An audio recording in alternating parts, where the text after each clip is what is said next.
And Ragy, you're pointing out psychodynamic theory. What is that in contrast to, and why is that contrast so important?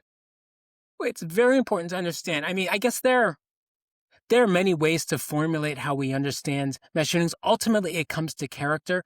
It kind of just, as opposed to it being different than anything else, I think it just provides a better understanding of a lot of the other ways we characterize and kind of describe mass shootings. Mass shooters rather.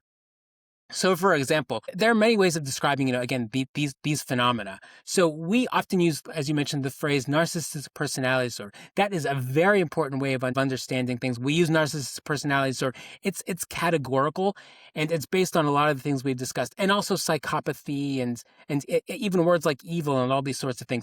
This just kind of helps us understand how even narcissistic personality disorder develops, what it means, fundamentally being an inability to deal with aggressive impulses, which we can then understand would contribute to all the different criteria for narcissistic personality disorder. It also helps us to understand things like, words like sociopathy and antisocial and psychopathy, for example.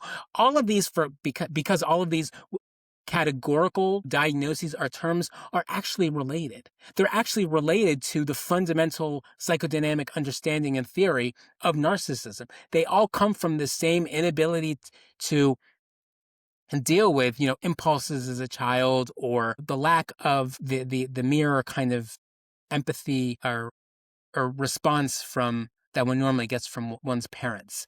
So again, going back to the Kernbergian way of understanding things, these people, the mass shooters and people with narcissism or narcissistic personality disorder, they are organized in the Kernberg structure at the borderline level. These people, so again, to use the psychodynamic parlance to help us understand what this is all about, these people have identity diffusion that, contributes to a lot of what's going on. So they don't know who they are. They don't know how they should interact with people. They don't know their place in the world. They use splitting-based defenses. They use projective identification. So a lot of people have heard of projection. Projective identification is even a less mature version of projection. This is where you, instead of, realizing or attributing problems or conflicts or you project them onto someone else, you attribute them to something else. And then what projective identification is that it's very immature, because you do that and then you actually make the other person feel that way. It's really quite immature and dangerous either way. And then of course there's the impaired reality testing in times of stress. Thinking about those kind of three criteria for a borderline personality organization, you can understand where each of the criteria for narcissistic personality disorder come from. The psychological profile, for example, of mass shooters. And then again, psychopathy or sociopathy, which are very much related to narcissistic personality.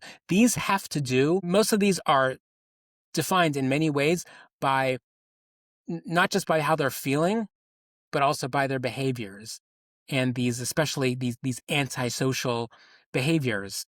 To go even deeper on these ideas, you can watch my full episode using the link in the description or the box on the screen.